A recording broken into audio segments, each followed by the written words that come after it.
오늘 우리 하나님이 주시는 말씀은 마태복음 5장 33절부터 37절 말씀 보겠습니다. 마태복음 5장 33절부터 37절 말씀 제가 봉독해 드리겠습니다.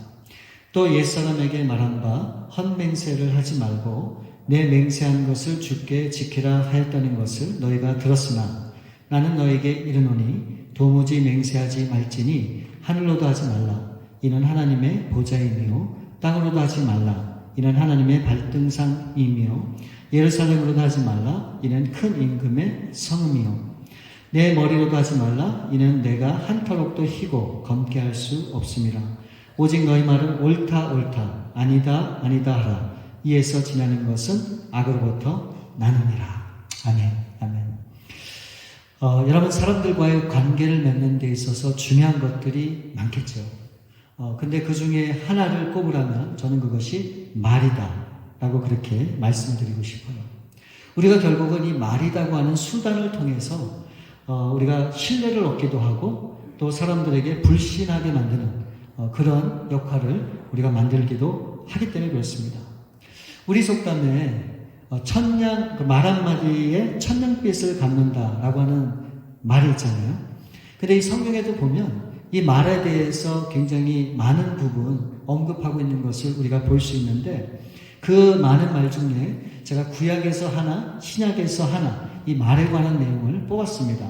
잠언서 18장 21절 말씀에 보면 죽고 사는 것이 혀의 권세에 달렸나니 혀를 쓰기 좋아하는 자는 그 열매를 먹으리라. 또 신약에 보면 야고보서 3장 8절부터 10절 말씀을 보면 혀는 능히 길들일 사람이 없나니 쉬지 아니하는 악이요 죽이는 독이 가득한 것이라. 이것으로 우리가 주 아버지를 찬송하고 또 이것으로 하나님의 형상대로 지음을 받은 사람을 저주하나니 한 입으로 찬송과 저주가 나는도다. 내 형제들아 이것이 마땅하지 아니하리라. 여러분, 죽고 사는 것을 결정하는 그 수단, 또 찬송과 저주를 판단하는 그 기준, 바로 이것이 어디에 있다고 얘기하고 있습니까? 우리의 혀, 입술, 즉 말에 있다, 말에 달려있다, 그렇게 성경은 말씀하고 있는 거죠. 이거는 굳이 제가 해석을 하지 않아도 누구나 다 우리가 충분히 이해하실 거라 그렇게 생각이 됩니다. 여러분, 우리 바디, 이 몸 중에서 우리의 감정을 표현할 수 있는 부분이 몇 가지가 있잖아요. 예를 들면 손, 또 발로도 표현할 수 있고 우리의 눈을 통해서도 어떤 우리 감정을 충분히 전달할 수 있잖아요. 사실 지난 주가 저희 교회 야외 예배였었잖아요. 그래서 제가 이제 너무 들뜬 마음에 아침에 일찍 일어나서 모든 걸 다 준비해서 차를 타고 가는데 그게 35마일 정도였었거든요. 그래서 제가 서두를 것도 없고 그래서 35마일로 가고 있는데 갑자기 제 뒤에서 이렇게 쭉 오던 차가 갑자기 제 옆으로 이렇게 옆에 서갖고 같이 가는 거예요. 그들이 한번 빵빵거리는 거예요, 저한테. 왜 그러나 그러고 한번 쳐다봤죠? 그랬더니 갑자기 가운데 손가락을 이렇게 지켜주는 거예요, 저한테. 제가 얼마나 그 순간에 당황했는지 모릅니다. 이거를 어떻게 받아들이고 해석을 해야 될까? 근데 생각해보니까 그때가 주일이었잖아요. 오히려 내가 저 사람은 나한테 그렇게 했지만 나는 저 사람을 축복을 해야 되겠다라고 하는 그런 마음이 들었어요. 그래서 속으로 그 사람을 향해서 저는 축복을 했습니다. 그러니까 기분이 너무너무 좋더라고요. 여러분, 손가락 하나가 무슨 의미가 있겠습니까? 근데 그거에 제가 그렇게 반응할 이유가 사실은 없는 거죠. 그 사람이 어떤 뜻으로 저에게 얘기했는지 다 알아요. 그렇지만 거기에 제가 반응하면 저도 똑같은 사람이 되기 때문에 오히려 축복을 하니까 기분이 너무너무 좋더라고요. 근데 우리가 표현하는 방법 중에 이 손가락도 물론 그렇게 되지만 우리의 감정을 최대한으로 정확하게 표현할 수 있는 지체가 있죠. 우리 몸 중에서. 그게 뭡니까? 우리의 입술이에요. 입술. 그렇죠? 이 말이라는 게 얼마나 중요한지 몰라요. 제가 예전에 저희 교회 총회에서, 교회가 아니고 우리 교단 총회에서 이제 많은 목사님들과 교제하면서 친한 목사님이 계셔갖고 제가 그냥 웃자고 농담을 한마디를 했거든요. 근데 그분이 그것을 농담으로 받아들이지 않고 심각하게 받아들이시더라고요. 그래서 제가 굉장히 애를 먹었어요. 그걸 해명하느라고. 쉽게 풀리지 않는 마음을 제가 그걸 이해를 시키고 또 아무것도 아닌 거였다라고 하는 것을 이렇게 이해시키기까지 정말 힘든 그런 그 기억이 제가 있습니다. 그러니까 말이라고 하는 것은 내가 생각하는 의도하고 상관없이 상대방이 잘못 판단하고 잘못 오해할 수도 있기 때문에 항상 말이라고 하는 것은 우리가 그냥 생각나는 대로 하기 이전에 적어도 한 번 정도 내가 하려고 하는 말을 생각하고 말하면 그와 같은 실수가 없겠다라고 하는 그런 생각이 들었습니다. 여러분 오늘 본문에도 보시면 사람들이 하는 그런 말 실수 중에 한 가지를 언급하고 있어요. 그게 뭡니까? 맹세하는 것. 맹세하는 것. 그것을 말씀하고 있어요. 혹시 여러분은 지금까지 살아오시면서 몇 번 정도 맹세하신 적이 있으세요? 저는 이 철없던 시절까지 다 계산을 해보면 아마 수십 번은 되지 않나 하는 그런 생각이 듭니다. 근데 여러분 보세요. 처음부터 어떤 사람들하고 대화를 할 때 차분하게 그냥 잘 이렇게 대화를 하잖아요. 근데 내 말이 통하지가 않고 아무리 얘기해도 그게 납득이 상대방이 못한다 그러면 어떻게 합니까? 점점 열이 받죠. 그 말이 조금씩 거칠어지고 감정이 조금씩 들기 시작하면서 나중에 뭐라 그럽니까?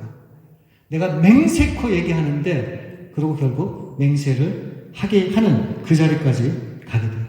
그러니까 대부분 보면 맹세를 하고자 하는 사람이 큰 소리를 쳐요. 그거 당연한 거죠. 그만큼 그 사람은 뭐예요?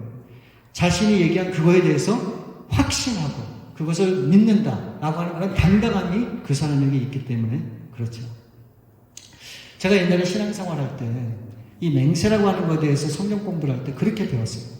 다른 건 몰라도 하나님 앞에 내가 맹세하고 다짐하고 결단했던 그런 것들이 있다면 그것은 하나님 앞에 했기 때문에 반드시 지켜야 된다. 우린 이것을 서원이라고 얘기하잖아요. 이거는 사람들과 한 게 아니고 하나님 앞에 내가 한 것이기 때문에 어떤 일이 있어도 이것을 반드시 지켜야 된다. 우린 그렇게 알고 있죠. 지금은 뭐 부흥회가 좀 많이 줄어들었지만 제가 한참 뜨거울 청년 시기 때 보면 그때 정말 놀라운 부흥의 역사가 많았거든요. 그러니까 가는 교회마다 부흥 집회를 많이 했어요. 그때 또 이 젊은 사람들이 얼마나 뜨거웠는지 몰라요. 그래서 한 번 부흥 집회를 하죠. 그래서 맨 마지막에 목사님이 이제 그리스도를 위해서 하나님의 나라를 위해서 그렇게 살기를 헌신하고 결단하는 사람이 있으면 다 일어나라. 뭐 그런 걸 많이 했거든요. 그러면 그때 대부분 다 청년들이 헌신을 했던 그런 기억이 있습니다. 제가 아는 어떤 청년 중에서도 너무너무 하나님 앞에 큰 은혜를 받고 그의 삶을 드리겠다고 그렇게 헌신을 했어요. 근데 실제 자신의 삶이 돌아와서 살으다 보니까 이 믿음으로 싸워야 되는 것들도 많고 또 신앙생활을 위해서 버려야 되는 것도 많고 여러 가지 그런 것 때문에 힘겨워하고 어려워하다가 점점 믿음이 식어지면서 큰 그 고통 가운데 괴로워하시는 그런 분도 제가 보았어요. 왜요? 내가 하나님 앞에 서원한 그것을 지키지 못하기 때문에 결국 거기서 오는 부담감과 죄책감으로 굉장히 힘들게 신앙생활했던 분이 있습니다. 혹시 여러분 가운데 그런 일이 있으신지 모르겠어요. 하나님 앞에 여러분의 마음이나 또 여러분의 고백을 통해서 서원을 했거나 맹세한 그런 일이 있는지 모르겠지만 만약 그러신 분이 있다면 오늘 이 말씀을 통해서 다시 한번 하나님과의 관계를 새롭게 하시는 여러분들 되시기를 바랍니다. 자, 33절과 34절 말씀을 보시면 또 옛사람에게 말한 바 헛맹세를 하지 말고 내 맹세한 것을 주께 지키라 하였다는 것을 너희가 들었으나 나는 너에게 이르노니 도무지 맹세하지 말지니 하늘로도 하지 말라 이는 하나님의 보좌이니라. 예수님께서 지금 뭐라고 말씀하시는가? 33절에 헛맹세 절대 하지 마. 또 34절 말씀에 도무지 맹세하지도 마. 예수님께서는 분명히 말씀하셨어요. 어떤 맹세도 하나님 앞에 하지 마. 그게 바람직한 거야 라고 말씀하셨죠. 그럼 지금 예수님께서 맹세하지 말라고 말씀하신 그 의미가 무엇일까? 우리가 두 가지로 함께 보길 원해요. 그 첫 번째 뭐냐? 진실한 말을 하라는 겁니다. 진실한 말. 여러분, 사람이 말하는 진실한 말은 어떤 말일까요? 말을 많이 하는 게 진실한 말일까요? 그거하고는 전혀 상관이 없죠. 진실한 말이라면 한마디 하더라도 그 진심이 통하는 겁니다. 그렇지 않겠어요? 근데 자꾸 뭔가를 붙이고 덧붙이고 또 붙인다면 그래서 설명해야 된다면 어쩌면 그거는 진실한 게 아니다. 그렇게 생각할 수도 있죠. 누가복음 18장에 보면 바리새인과 서기가 세리가 하나님 앞에 기도하는 장면이 나와요. 근데 바리새인들은 어떻게 기도하는가? 하나님, 나는 저들 세리와 같이 토색도 하지 않고 불의도 하지 않고 간음도 하지 않습니다. 나는 일주일에 2번씩 구별하여 금식도 하고 하나님 앞에 11조도 드려요. 그러면서 그렇게 기도했어요. 근데 세리는 어떻게 기도하는가? 하늘을 보고 가슴을 치면서 딱 한마디만 했어요. 뭐라고 했는 줄 아세요? 나는 죄인입니다. 여러분, 누구의 진심을 우리 하나님이 받으셨을까요? 그건 모르죠. 뭐 세리라고 생각할 수도 있지만 그건 몰라요. 그렇지만 중요한 것은 말을 많이 하고 적게 하고의 우리 진심이 있는 건 아니에요. 중요한 것은 우리 마음이 정말 진심을 담아서 그것을 고백했느냐, 거기에 저는 있다. 그렇게 생각을 해요. 여러분, 자녀들이 실수나 잘못을 했을 때 부모가 바라는 건 뭐예요? 변명을 듣고자 하는 게 아니잖아요. 그렇죠? 왜 그랬는지, 왜 그럴 수밖에 없는지 그 내용을 알고 싶은 게 아니잖아요. 여러분, 부모가 이 자녀들에게 기대하는 건 뭡니까? 딱 한 가지. 딱 한 가지. 그 진심을 듣길 원하는 거예요. I'm sorry. 엄마 아빠 미안해요. 그러면 끝나는 거 아니에요. 그냥 진실 그것만 말하면 되는데 우리는 너무너무 많은데 이것도 붙이고 저것도 붙이고 그래서 그렇고 저래서 그렇고 여러 가지 핑계와 변명이 너무너무 많다는 거예요. 여러분, 왜 사람들이 맹세를 하는 줄 아세요? 왜 맹세를 하는 줄 아세요? 그 이유는 딱 한 가지예요. 나의 진심을 믿어달라고 강력하게 어필하는 거예요. 여러분, 진심이라는 게 어필하고 막 변명을 한다고 그게 진실이 이어지나요? 그게 아니죠. 그게 아니죠. 어떤 말이든 우리가 진실함으로 하고 그 진심이 통하게 되면 사실은 맹세까지 가지 않아도 그 한두 마디면 다 이해가 돼요. 다 받아들여지고. 근데 그게 안 되니까 결국은 맹세하는 자리까지 우리가 가게 된다는 거죠. 그렇기 때문에 우리의 진심 어린 한마디 말이 그렇게 중요한 거예요. 하나님이 들으실 때도 그것이 중요하지만 사람과 사람과의 관계에 있어도 여러 말이 필요한 게 아니에요. 딱 한마디 말이면 돼요. 미안해. 내가 너 정말로 사랑해. 나를 용서해줘. 한마디 말이면 그게 다 통한다는 거예요. 우리는 그게 안 되니까 그걸 어떻게 쓰는지 변명거리를 찾고 그렇게 하다 보니까 말이 길어지고 결국은 맹세하는 그 자리까지 가게 된다는 거죠. 그건 하나님이 원하시는 방법이 절대로 아니라는 거예요. 그러면 여러분, 중요한 게 이거예요. 우리가 그런 진실된 말을 하려고 그러면 사람들에게 내가 진실한 사람이라고 하는 게 어떻게 됩니까? 보여지고 느껴져야죠. 딱 보면은 말과 행동이 전혀 다르고 딱 봐도 저 사람 믿을 만한 사람이 아닌데 라고 하는 그런 사람이 하는 말을 신뢰하고 믿을 수 있겠습니까? 그럴 수 없죠. 그렇기 때문에 우리 그리스도인들은 어떤 삶을 살아야 되는가가 거기에 있는 거예요. 왜 우리가 세상 사람들과 같지 않고 빛과 소금과 같은 역할을 우리가 살아야 되는가? 그 이유가 거기에 있는 거예요. 내가 가식적으로 사람들에게 잘 보이기 위해서 그렇게 하는 것이 아니고 내가 진실해야 내 말 한마디와 내 행동 하나하나가 많은 사람들에게 은혜가 되고 그 사람들에게 사랑으로 전해지고 그 사람들에게 용기와 힘이 되기 때문에 우리가 그런 삶을 살아야 되는 겁니다. 그런 진심이 우리 그리스도인들 가운데 분명히 있어야 되는 거예요. 근데 여러분, 간혹 우리 주위에 보면 그런 사람들이 있죠. 바른 말을 하는 사람들. 여러분, 바른 말 하는 게 틀린 겁니까? 틀린 게 절대로 아니죠. 근데 어떨 때는 바른 말을 하는 사람들의 그 거침없는 그런 말을 통해서 사람들이 그 인정하고 깨닫고 돌이켜야 되는데 오히려 그 바른 말 때문에 마음에 문을 닫는 그런 경우도 우리가 종종 보게 됩니다. 그 대표적인 사람이 누군지 아세요? 그 대표적인 사람들.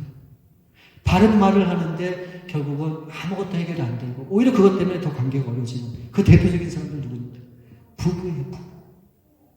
가족이에요, 가족. 여러분, 아무리 바른 말을 해서 그렇게 한들 정말로 고쳐집니까? 여러분이 그렇게 바른 말을 하면 그 말을 상대방이 인정하고 기쁜 마음으로 그걸 받아들입니까? 안 그렇잖아요. 여러분, 부부가 어떻게 합니까? 결혼할 때 평생 사랑하겠다. 그렇게 얘기를 하고 결혼을 하잖아요. 그런데 어느 순간에 보면 우리 자신이 모든 것을 사랑으로 감싸고 받아들여졌는데 그게 그렇게 돼요? 현실은 그렇지가 않죠. 그러니까 우리가 기억해야 되는 것은 무엇인가? 바른 말이 꼭 진실한 말은 아니라는 겁니다. 그러면 바른 말을 하는 사람들에게 꼭 필요한 게 있어요. 그게 뭘까요?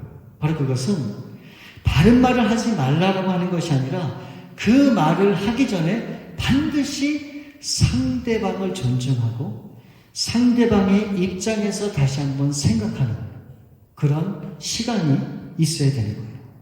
그런 상황에 따라서 내가 어떤 말을 해야 될지를 생각을 하고 얘기를 하면 결국 그 진심이 그 사람에게 통하게 되는 거예요. 여러분, 우리의 말 한마디가 그렇게 중요한 거예요. 우리가 정말 그렇게 진실되게 산다면 굳이 맹세라 그러면 필요가 없어요. 그래서 우리의 진심을 우리 성도님들과도 나누고 이 세상 사람들도 공유하고 그래서 내가 정말 진실된 그리스도인의 그런 삶을 살아감으로 정말 하나님이 살아계시고 그분이 정말 진정한 구원자이라고 하는 것을 우리가 전할 수 있게 되는 겁니다. 그런 진실함으로 이 하나님이 기뻐하는 하나님의 자녀들로 살아갈 수 있는 여러분들 될 수 있기를 바랍니다. 여러분, 예수님께서 맹세하지 말라라고 하는 그 의미 두 번째는 뭔가? 바로 그것은 하나님의 주권을 인정하라는 거예요. 하나님의 주권을. 34절과 35절 말씀에 보면 나는 너에게 이르노니 도무지 맹세하지 말지니 하늘로도 하지 말라 이는 하나님의 보좌이며 땅으로도 하지 말라 이는 하나님의 발등상이며 예루살렘으로도 하지 말라 이는 큰 임금의 성읍이요. 이 말씀에 의하면 우리가 맹세하는 것이 왜 잘못된 것인가를 분명히 말씀해 주고 있어요. 자, 34절 하늘로 맹세하지 말라고 말씀하시죠. 왜요? 그 하늘은 하나님의 보좌이기 때문에 그렇다는 거예요. 35절 말씀에 땅으로 하지 말라고 말씀하셨죠. 왜요? 이 땅은 하나님이 계시는 발등상이라고 말씀하고 있어요. 또 예루살렘으로도 하지 말라고 말씀하시죠. 왜요? 예루살렘의 큰 임금 되시는 하나님이 그 예루살렘에 계시기 때문에 그렇다는 겁니다. 그러니까 이것이 의미하는 게 무엇인가? 하늘과 땅, 예루살렘, 즉 이 세상에 어떤 것들을 들었어도 그렇게 하지 말라는 거예요. 왜요? 나는 이 세상의 피조물이지 이 세상을 다스리고 이 세상을 주관하는 그런 전능자가 아니라고 하는 것을 나에게 말씀해 주시는 겁니다. 그것을 결정할 수 있는 권한이 나에게는 없다라고 하는 것을 말씀해 주시는 거예요. 여러분 보세요. 맹세라고 하는 건 뭡니까? 어떤 일에 대해서 100% 나의 확신을 이야기하는 것인데 여러분 그 약속한 그 나의 그런 분명한 그런 확신을 여러분들 100% 장담할 수 있으세요? 내일 일이 어떻게 나에게 벌어질지 나의 미래를 어떻게 여러분 장담할 수가 있습니까? 불가능한 것이죠. 여러분 한 치 앞도 볼 수 없는 우리 인생 가운데 내가 무슨 근거로 내가 어떻게 그렇게 확신에 찬 맹세를 할 수가 있습니까? 그건 불가능하다는 거예요. 여러분 이 얘기가 뭡니까? 우리가 어떤 존재를 분명히 하나님이 말씀하고 있는 거예요. 우리가 전능자라면 분명히 그 일이 이루어질 수 있다는 확신이 있기 때문에 맹세를 할 수 있지만 우리는 그런 존재가 아니라는 거예요. 오늘 내가 그런 약속을 했지만 내일 그 약속을 저버릴 수도 있다는 거예요. 내가 오늘 확신에 찬 모습으로 당당히 얘기했지만 내일은 내가 언제 그런 말 했냐고 변명할 수도 있다는 거예요. 우리가 그런 존재라고 하는 거예요. 실제 우리의 삶은 그렇잖아요. 친구가 있죠. 내가 너하고는 평생 우리 그렇게 좋은 친구로 우리 우정을 쌓고 지내자. 여러분 정말 그렇게 할 수 있어요? 어제의 그런 우정을 나눈 그런 친구가 오늘의 원수가 될 수도 있잖아요. 여러분 사랑하는 가족들 얼마나 끈끈한 관계입니까? 근데 그 사랑이 그 관계가 영원토록 갑니까? 어떨 때는 아무것도 아닌 것 때문에 다투고 싸우기도 하고 그래서 온갖 문제가 그 안에서 발생하는 그런 경우를 우리가 또 얼마나 많이 경험을 해요. 시간과 환경에 따라서 시시때때로 바뀌는 것이 우리의 삶인데 내가 무슨 근거로 100% 정확하다고 그렇게 맹세를 할 수 있습니까? 할 수 없다는 거예요. 또한 보세요. 36절을 보시면 내 머리로도 말라 이는 내가 한 톨업도 희고 검게 할 수 없습니다. 여러분 유대인들은 이 머리카락을 굉장히 중요하게 생각했어요. 그렇기 때문에 여러분 나실이 아시죠? 나실이는 이 머리를 전혀 자르지 않았어요. 그 대표적인 사람이 누굽니까? 삼손, 사무엘, 또 세례요. 이 사람들은 머리를 전혀 자르지 않았어요. 그러니까 아마 지금 그 사람들의 만일 머리를 볼 수 있다면 머리가 여기까지 길어갖고 어떻게 보면 좀 이상한 사람처럼 이렇게 볼 수 있겠죠. 근데 그 머리를 자르지 않는 그 이유가 뭔지 아세요? 나는 구별된 하나님의 사람이다 라고 하는 것을 나타내기 위해서 그렇게 했던 거예요. 그렇기 때문에 어쩌면 나는 하나님의 정말 신실한 자녀고 사람이야 라고 하는 그런 자부심이 그들 가운데 있었는지도 모릅니다. 근데 오늘 주님께서 뭐라고 말씀하시는 줄 아세요? 머리카락 하나조차도 이 희게 할 수 없고 검게 할 수 없다라고 그렇게 말씀을 하는 거예요. 우리가 그런 존재라는 거예요. 여러분, 우리 머리카락이 몇 개인지 여러분 다 셀 수 있으세요? 없죠. 근데 성경의 하나님은 우리의 머리카락까지 세시는 하나님이라고 말씀하셨어요. 근데 이 많은 머리 중에 이 머리카락 하나도 이 색깔을 바꿀 수 없다는 거예요. 이걸 다른 뜻으로 해석하면 우리 이 검은 머리가 흰 머리가 된다고 하는 건 뭡니까? 세월이 가는 걸 얘기해요. 그렇죠? 이 검은 머리가 흰 머리가 되는 건 세월이 가는 걸 얘기해요. 근데 지금이 힘들고 어렵다고 이 시간이 좀 빨리 가게 해주세요. 그렇게 한다고 그 시간이 갑니까? 우리가 그렇게 할 수 없는 거예요. 여러분, 흰 머리가 검게 해달라고 이제는 지금 너무너무 힘들고 내가 좋았던 그 시간으로 한번 돌아가고 싶어요. 그 시간으로 돌아갈 수 있게 해주세요 라고 한다고 우리가 지난 과거의 좋은 시간, 그때로 다시 돌아갈 수 있나요? 없어요. 이 얘기는 뭡니까? 우리의 시간을 주관하고 주장하시는 분, 우리의 시간을 만들어 가시는 분이 하나님이라고 하는 것을 우리 가운데 말씀하고 있는 겁니다. 그 하나님이 이 세상의 모든 것을 다 주관하시는 주관자 하는 것을 인정해야 된다는 말씀이에요. 그럼 우리가 해야 될 일은 무엇인가? 지난 과거나 앞으로 다가올 미래나 그게 중요한 게 아니고 지금 하나님이 저와 여러분에게 허락하신 이 시간을 통해서 내가 어떻게 사는 것이 하나님이 정말 기뻐하는 삶이에요. 이것을 기도하는 가운데 그 삶을 살아내는 것, 그것이 중요하다라고 하는 것을 말씀하고 있는 거예요. 우리는 많은 때 현재를 살지 않고 과거를 살 때가 있어요. 또 현재보다도 미래만 바라보고 사는 경우가 있어요. 그거는 신앙이 아니에요. 물론 생각하는 것은 할 수 있습니다. 그러나 하나님에게 있어서 가장 중요한 것은 지금 이 시간 내가 하나님 앞에 어떻게 살아갈까? 이것이 나의 신앙이고 이것이 나의 삶의 모습이라고 하는 거예요. 여러분, 하나님의 주권을 인정하면서 사실 수 있는 여러분들 되시기를 바랍니다. 자, 그러면 맹세가 아닌 진실한 말을 하면서 우리가 하나님의 주권을 인정하면서 그렇게 살아야 되는데 여기에는 기본 원칙이 있어요. 그 원칙이 무엇인가? 바로 37절 말씀이에요. 보세요. 오직 너희 말은 옳다 옳다 아니다 아니다 하라. 이에서 지나는 것은 악으로부터 나느니라. 이 말은 단순하게 말하라고 그렇게 말씀을 하는 거예요. 한마디 말을 하더라도 그 말 속에 하나님의 감정과 마음을 담아서 그것을 표현하라. 그렇게 말씀하시는 거예요. 어떻게 해요? 옳은 것은 옳다, 아닌 것은 아니라고 얘기를 해야 된다는 겁니다.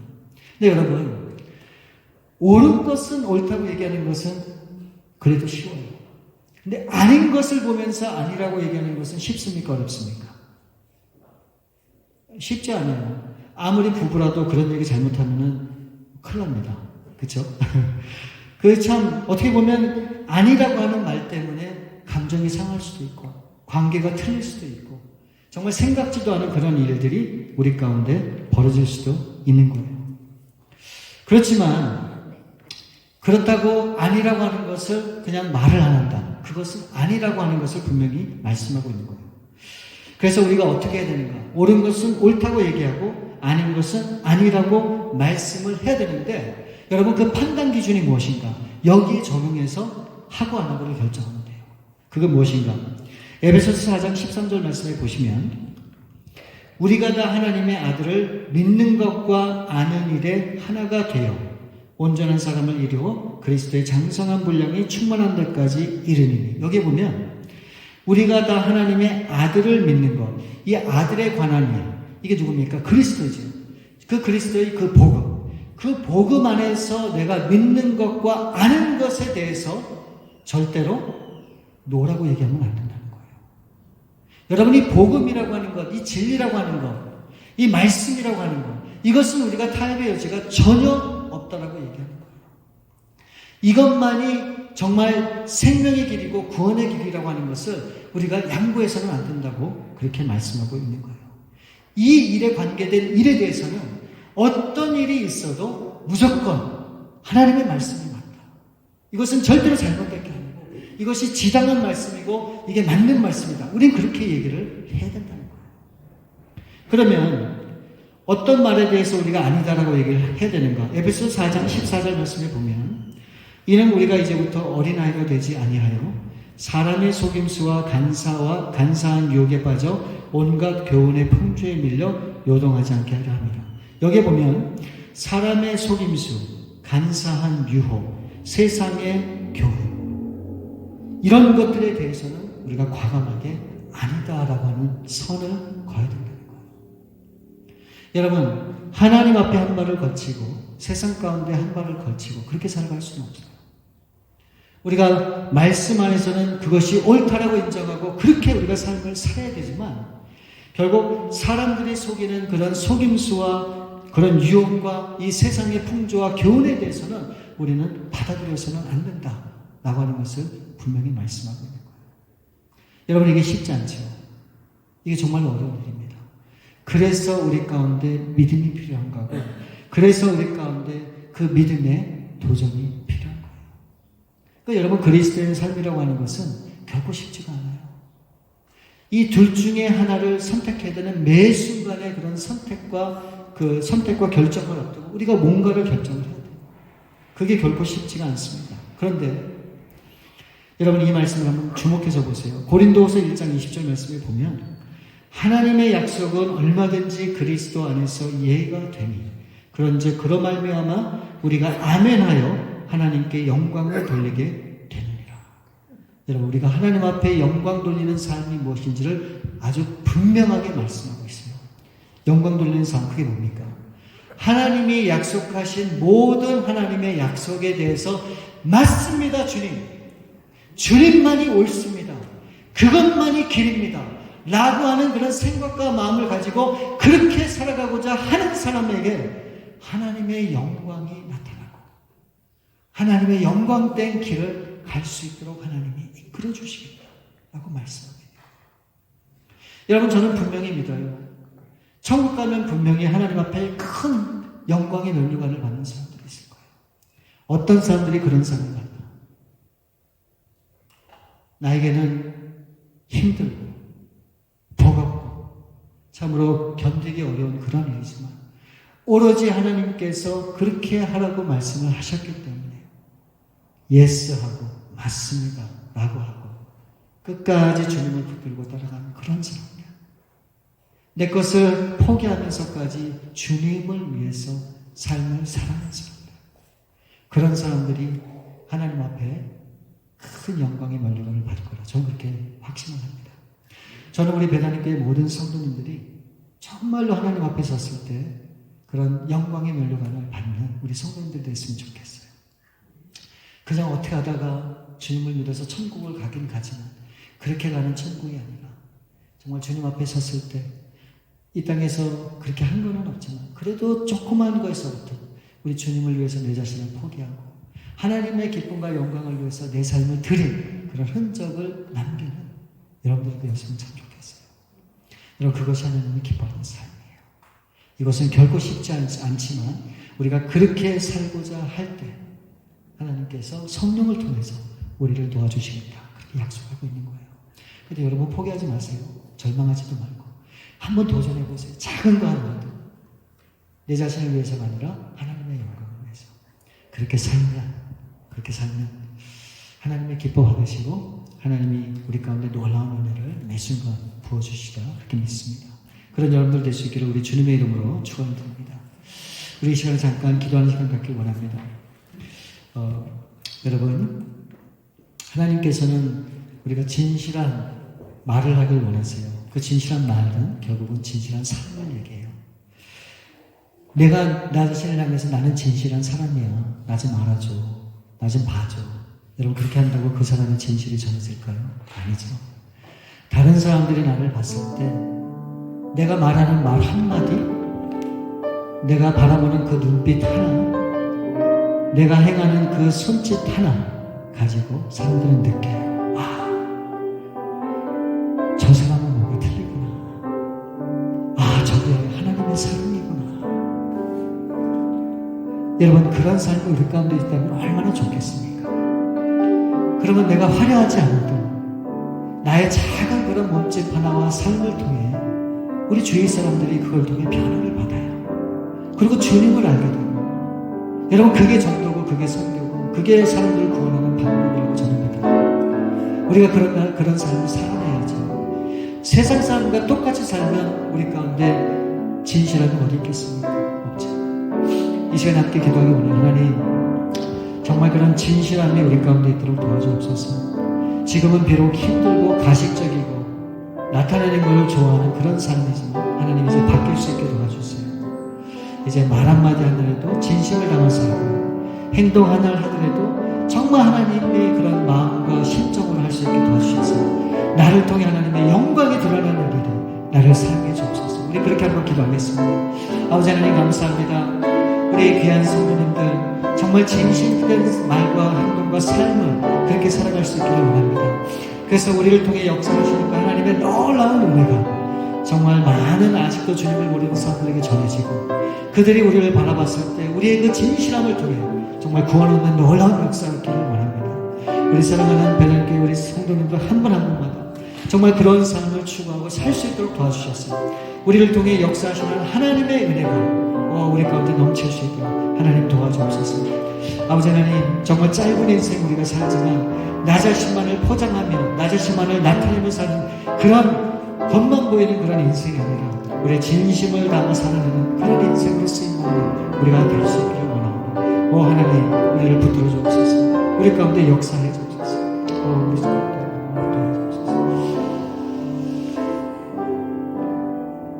우리 참으로 좋으신 아버지 하나님 감사합니다.